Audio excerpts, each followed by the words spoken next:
My inspiration comes from, I believe, my growing up in Africa and Pakistan and a lot of travel.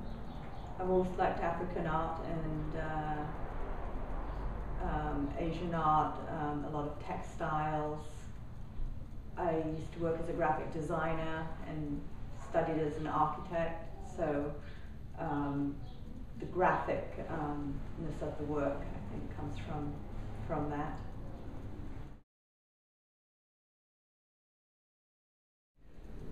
Yes, I originally started off drawing in ink, and the reason I did that, I drew in moleskins, and it was because I could carry it around and work for a few minutes while I was dealing with kids.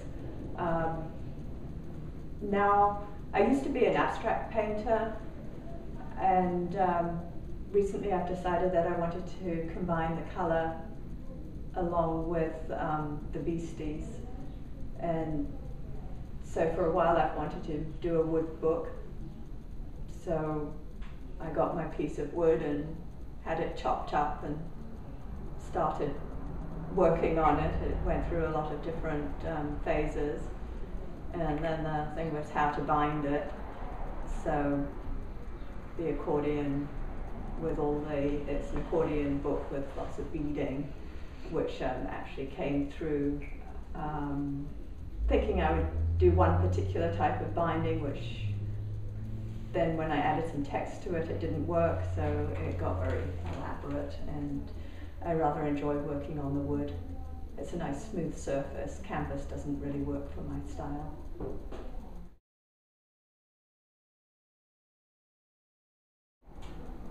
That particular book is 6 panels and it's double-sided. That took me maybe 3 months. The books are often developed, some of them are developed over a year. It all depends on how much time I have, and it's a style that I can put down and pick up at any time. Some books I drew, I started 10 years ago and then finished recently.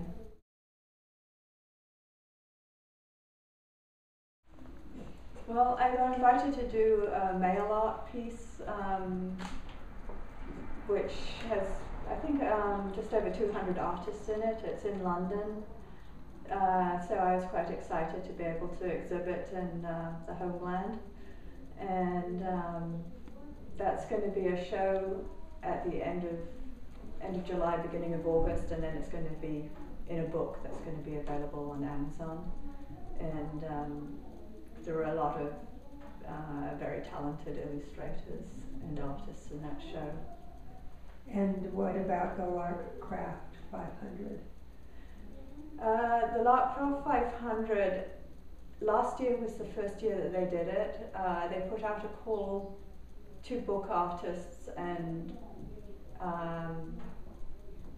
hundreds and hundreds of people sent stuff in, and then we all forgot about it and waited, and the other week I got an email saying that one of my books, Jungle Mouse, which is here, had been chosen for it. So I'm very excited to be a part of that. Awesome. And it's a nice publication.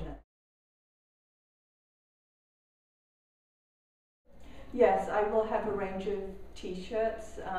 The t-shirts are actually also available at Geraldine's Art Studio in Maplewood year-round. But I have some different designs from this one. A lot of them are printed on the front and the back. This one's called Funky Monster. It's been around for a little while. And I usually print new designs maybe once every couple of years.